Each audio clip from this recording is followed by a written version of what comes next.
बिस्मिल्लाहिर्रहमानिर्रहीम अल्लाहुम्मा सल्लि अला मुहम्मदिन अब्दिका व रसूलिका अल मुमिनीन वल मुमिनात वल मुस्लिमीन वल मुस्लिमात या रब्बि सल्लि व सल्लिम दाइमन अबदन ला हबीबिका खैर खल्क़ कुल्लिहिम हुवल हबीबुल्लज़ी तुरजा शिफ़ाअतु लिकुल्लि हौलि मिनल अहवालि मुक्तहिमी या मुहतजिबिका इला रब्बिका फ़ी हाजति हाज़िही लितुक्सली फ़शफ़ू फ़ी अल्लाहुम्मा सल्लि अला मुहम्मदिन सलातन तनज्जीना बिहा मिन जमीइल अहवाल वल आफ़ात व तक्सिलना बिहा जमीइल हाजात व तुताहिरना बिहा मिन जमीइस सय्यात व तरफ़ना बिहा इंदका आला दरजात व तुबल्लिगना बिहा अक़सल ग़ायात मिन जमीइल ख़ैरात फ़िल हयात बअदल ममात इन्नका अला कुल्लि शैइन क़दीर। हकीकत सब्र पे आज 7वीं नशिस्त है। हज़रत फरमा रहे हैं कि सब्र करने वालों को अल्लाह पाक अपना इन्नल्लाह मअस साबिरीन अपनी मय्यत ख़ास अता फरमाते हैं। तो सब्र के हज़रत हकीकत सब्र पे चल रही है बात कि इम्तिहान तो अल्लाह पाक लेंगे, लिनब्लुकुम बिशैइन मिनल खौफ़ वल जू, ये सारे इम्तिहानात की शक्लें बता दी हैं। और आखिर में फरमाया वबश्शिर साबिरीन अल्लज़ीना इज़ा असाबतहुम मुसीबतुन क़ालू इन्ना लिल्लाहि व इन्ना इलैहि राजिऊन। इसकी तफसीर चल रही थी कि जब हमें अल्लाह सुब्हान ताला बच्चे की या माल की या जान की किसी तकलीफ़ में या इम्तिहान में मुब्तला फरमाते हैं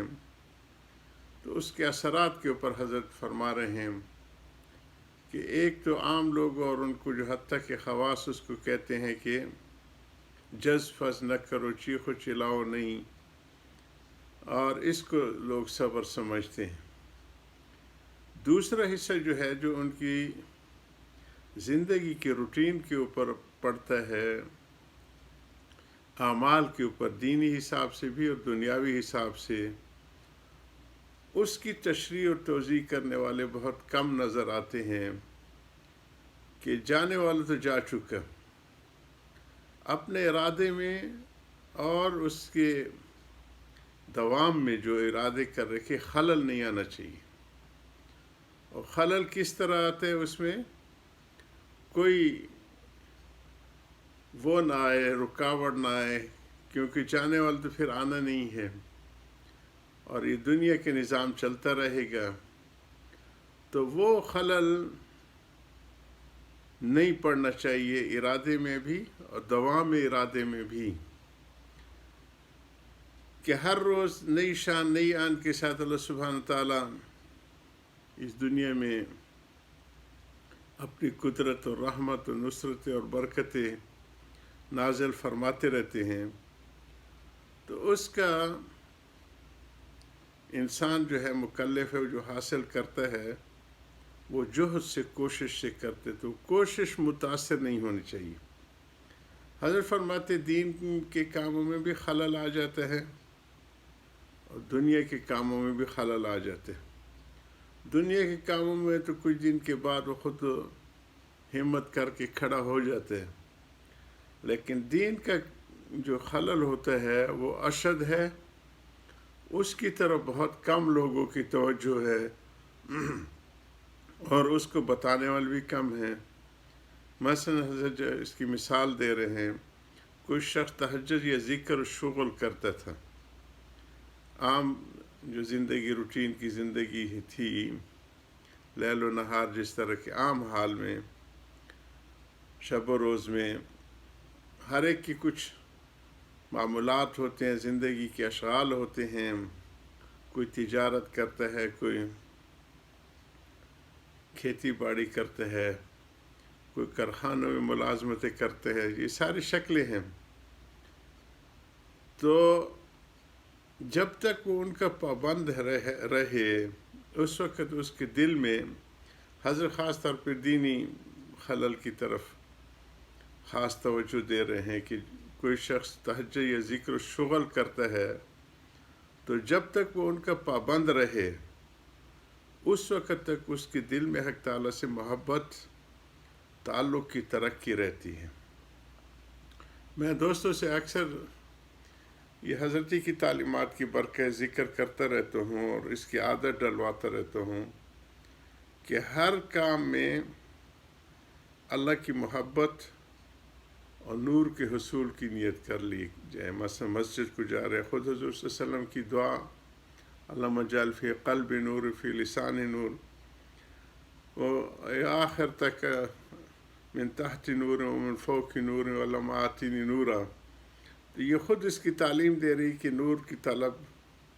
کی جائے ہر عمل میں، چاہے فرض کے لیے جا رہے ہیں چاہے نفل کی شغل میں ہے، تو نیت ہو کہ اللہ کی محبت حاصل کرنے کے لیے اور اس کا نور حاصل کرنے کے لیے۔ تو حضرت فرما رہے ہیں کہ جب تک حق تعالیٰ سے تعلق اور محبت کی ترقی ہوتی رہتی ہے اور جب پابندی چھوٹتی ہے تو پہلے اسی کی طبیعت میں افسردگی اور پژمردگی پیدا ہو جاتی ہے کہ وہ مرجھائی سی رہ جاتی ہے اور صدمے اور افسوس میں اس کا دل مبتلا ہوتا ہے۔ حق تعالیٰ سے اس کی ایک قسم کی ندامت سے آتی ہے، یعنی دعا میں بھی انہماک ہوتا تھا، تو چاہیے تو یہ کہ ان حالات میں اور زیادہ دعا میں انہماک ہو۔ وہ یہ سمجھ لگتے کہ اب حق تعالیٰ کا یہاں میرا وہ رتبہ نہیں رہا جو پابندی اعمال کے وقت تھا، یہاں تک کہ بعض دفعہ یہ خیال ہونے لگتا ہے کہ میں مردود اور مطرود ہو گیا، یعنی راند درگاہ جس کو کہتے تھے۔ تو پہلے خود اس کے دل میں حق تعالیٰ سے حجاب اور رکاوٹ پیدا ہوتی ہے، اس سے ان کے دل میں ایک پردہ سا آ جاتا ہے اور وہ جو نور مسلسل تھا اس میں رکاوٹ آ جاتی ہے۔ پھر سچ مچ ادھر سے بھی بعد اور حجاب ہو جاتا ہے اور پھر آگے وہ کافی فاصلہ ہو جاتا ہے، وہ پردہ آ جاتا ہے۔ پس ترک معمول سے اول اس کے دل میں افسردگی کا پیدا ہونا یہ پہلا حجاب ہے کہ دل کے اندر افسوس اور صدمے کا پیدا ہونا، یہ پہلا پردہ ہوتا ہے جو دل میں آتا ہے اللہ سبحانہ تعالیٰ کی عطاؤں کے سامنے۔ اور محبت کا خاصہ یہ ہے کہ اس کو نشاط و انبساط سے ترقی ہوتی ہے۔ محبت والے جو ہوتے ہیں آپس میں جب تک ان میں کشادگی ہو، دل کھلا ہو، دل میں جو ہے نئے ولولے ترقی اجاگر ہو رہے تو ترقی ہوتی ہے، اب افسردگی سے اس میں کمی ہوتی ہے۔ جب ایک دفعہ دل میں افسردگی اور پژمردگی پیدا ہو جاتی ہے تو تعلق سابق میں ضرور کمی آتی ہے، پہلے والے تعلق میں کمی آ جاتی ہے۔ پھر یہ خیال پیدا ہوتا ہے کہ میں مردود اور مطرود ہو گیا۔ مطرود کہتے ہیں کہ راند درگاہ دھتکار دیا جائے، نکل جائے جس کو کہتے ہیں۔ دوسرا حجاب ہے کہ اس وقت اس کے دل میں محبت نکل جاتی ہے، جو سارے ہمارے اعمال کا رکن اعظم ہوتا ہے کہ اس کی محبت۔ ہمارے یہاں حضرات فرماتے تھے کہ ایک لفظ میں اگر کوئی دین کی تشریح پوچھے تو وہ عشق اور محبت ہے، اس کا حصول ہے، اور قلب خالی ہو جاتا ہے۔ پہلے درجے میں تو حق تعالیٰ کی طرف سے حجاب نہ ہوا تھا، اللہ سبحانہ تعالیٰ کی عطا اس کی طرف متوجہ تھی،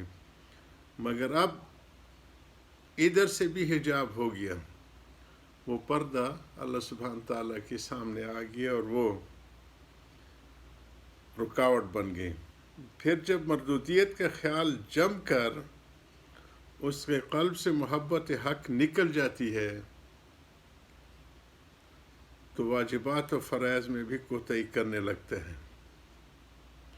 حضرت کی ان باتوں کو جاری رکھیں گے۔ وآخر دعوانا الحمدللہ رب العالمین۔